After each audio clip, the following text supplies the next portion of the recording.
Hey guys, it's Bill from Linden, Tennessee. So I thought I'd do a little update here. I seem to have figured out my cooling system, and that's pretty awesome. So we're just going to cruise down the road a little bit. We're doing about 40 miles an hour. Let's see, 16 kilowatts, about 20 horsepower. We're fixing to go around the bend here, go up a pretty steep hill. So there's a little EVIC display. Turns out the EVIC display is kind of slow to respond. I guess it has its own little refresh rate, but I can live with that. I'm okay. The temperatures of the controller and the motor are lining right up with what the EV control board says they should be. And we're going. This is a pretty good hill, but we're pulling 180 amps,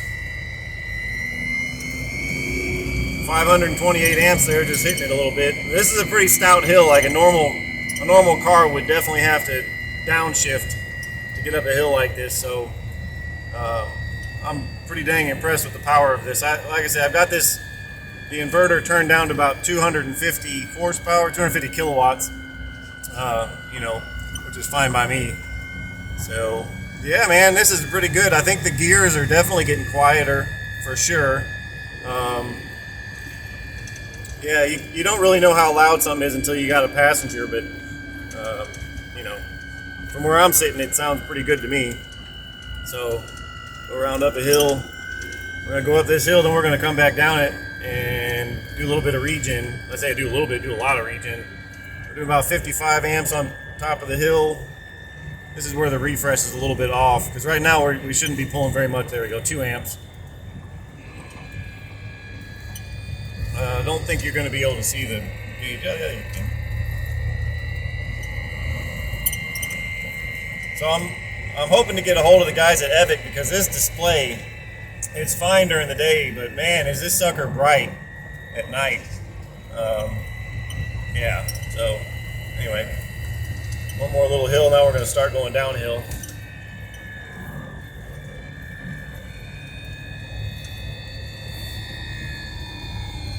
Yeah. It's weird that sometimes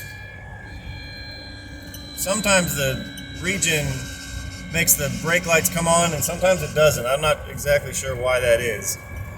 I don't know if it's a setting or if it's just a speed thing, or I'm not sure what it is, but it might be a speed thing. But here we are going down a pretty steep.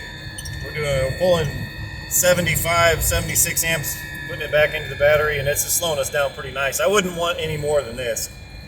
This is more than enough. On a normal car, you're on the brakes pretty good with a hill like this. So, you know what I'm gonna do? I'm just gonna keep on filming this. You can see how we get home. I don't think I'm quite ready to take it to work yet. I think I want to do some more drives around local. I don't want to be responsible for being somewhere and have it break down on me and not be able to get to work or whatever. But that noise you hear, I think what's happening is whenever I put the new gears in, I ended up having to offset the differential, the third member of the differential, quite a lot to get all the gears to fit in there. You can watch one of my earliest videos for that. But so it offset the third member of the differential, and that offset the tires, the axles within the axle housing. So the right side disc brake is actually closer to the disc, the right rear, I'm saying. The right rear disc brake is actually closer to the disc guard. And so it makes a little bit of noise going around the left-hand turns. But, it seems to be getting less and less as we go on, just stuff wearing in. And that's perfectly cool. Now we're about to go up around a corner. And this is a pretty steep hill right around this corner here. But watch our amps here. Oh. Maybe not.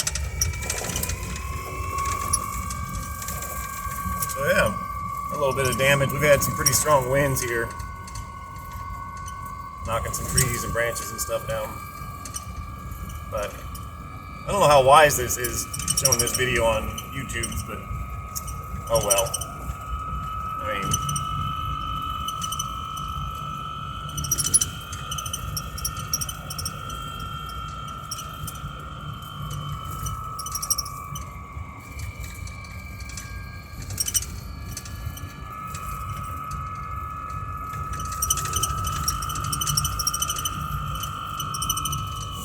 So yeah, I'm not talking, as you noticed, but guess you just, this is Hurricane Creek. That's Hurricane Creek right there. That water is cold year round. I don't know if it's a whole lot warmer in the middle of July and August than it is right now. It is cold water. It comes from I actually know the guy that lives in the property where the river sort of starts, where the creek starts. Yeah, it's just kind of neat. Like, you go down his driveway and you cross over the creek, but you don't have to walk very far upstream, and like there's no creek anymore. It like just bubbles up from the ground. It's pretty cool. And then a little bit further downstream is another guy's property, where there's just like this hole. There's just this hole in the ground. I think locals call it blue hole, where again freezing cold water is just bubbling up from the earth. So that's kind of cool. This farm here on the right, this just sold not too long ago. You never know what kind of people you're going to get when you get sort of new neighbors in. And when I say neighbors, I'm talking country neighbors. But yeah, I don't know what they're going to do. The guy that lived here before, he used to have a donkey and cows and all kinds of stuff in those fields, and then I guess he got sick of the country life and moved to Memphis, or I don't know where, in Asheville, I don't know where he went, Alabama maybe. But yeah, he had one of them little mini trucks, one of them little green, well, not green, one of them little Japanese like mini trucks, yeah. And I was always trying to get a hold of that thing to do a conversion on it. He'd never give me a firm price for what he wanted. I think he wanted, I won't say he wanted too much for it, but he wanted more for it than I wanted to give him. So, yeah.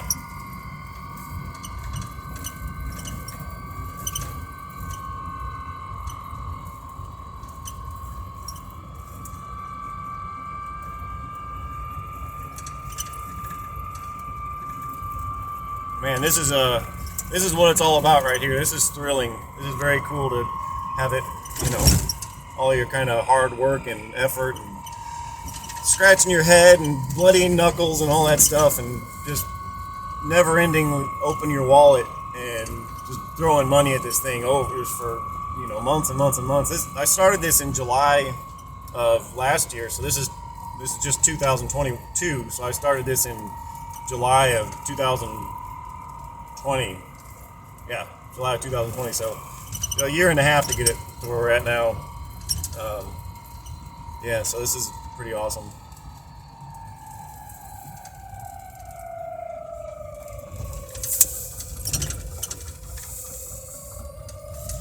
There's a house up there on that ridge, kind of above that. You can't really see it, but it's got an amazing view. My wife and I, when we moved out here, that's actually one of the houses we came to look for, but we couldn't find it. Like you could barely even see the driveway when we were property hunting, so we never did find it. The realtor didn't know where it was, nothing. So, oh well.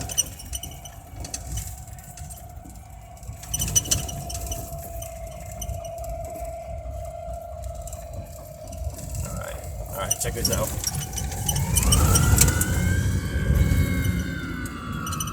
That's pretty cool. I just laid down some gravel tracks. So, anyway. So yeah, I just got finished with a 21.5 mile drive. I started with 218 amp hours, and I got 183 now. And it was at 95% state of charge, and it's at 80% state of charge. So I have to do the math to figure out what that is, but it's certainly not 200 miles. But that's okay. This thing will loosen up over time, and the BMS algorithm will get better over time too. So anyway, thanks for riding along with me. Thanks for sticking with me for this whole thing. There'll be more to come. Those little lawn tractors over there, I got plans for those. My wife's father, he has a Cub Cadet side-by-side that we're going to work on. And yeah, so there'll be more Jeep videos too. I got to make a center console and some other little piddly things, but yeah, so pretty cool day. Thanks for watching.